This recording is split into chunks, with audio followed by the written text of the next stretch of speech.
Hello everyone, এটা ছিল আমার ডে 1 চকলেট ফ্লেভার কেকের অর্ডার। ফার্স্টে আমি কেকটাকে বেক করে নিই, 4টা লেয়ারে ভাগ করে নিই। তারপরে ফার্স্ট লেয়ারে আমি কিছুটা সুগার সিরাপ, কিছুটা চকলেট কানাস দিয়ে একটা ক্রিমের লেয়ারের উপর আমি আবার কিছুটা চকলেট কানাস দিই আর কিছুটা চকো চিপস দিই। এভাবেই আমি 4টা লেয়ার কমপ্লিট করার পর আমি কেকটাকে ক্রাম কোট করে নিই আর হোয়াইট ক্রিম দিয়ে ফাইনাল ফিনিশিং করি। আমাকে যেহেতু কাস্টমার কোনো কেকের ডিজাইন বলে দেয়নি, তাই আমি আমার মতনই একটা ডিজাইন করে নিই।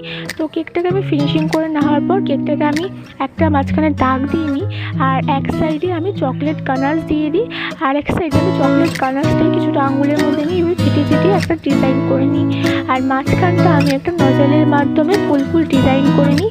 আর আগে থেকেই আমি একটা সিলিকন মোল্ডে কিছু চকলেট ডেকোরেশন করে রেখেছিলাম, সেটাই দিই।